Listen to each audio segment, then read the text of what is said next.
আসসালামু আলাইকুম। আজকে আসলাম আবার বোয়াল মাছ মারতে।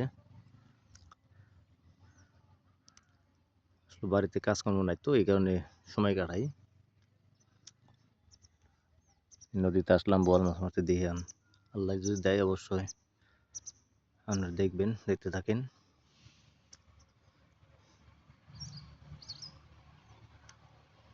গুপনাগনিতে মাছ থাকে নদীর পাড়ে। এই গুপনাগনির মধ্যে মাছ মানুষও মারে, আমিও মারতাছি। মাছ আসলো ভাগ্যের উপর নির্ভর করে, কোন সময় আল্লাহ কারি দেয় ঠিক নাই। তো দেখতে থাকেন মাছ কিরকম মারতে পারি কি পারি না।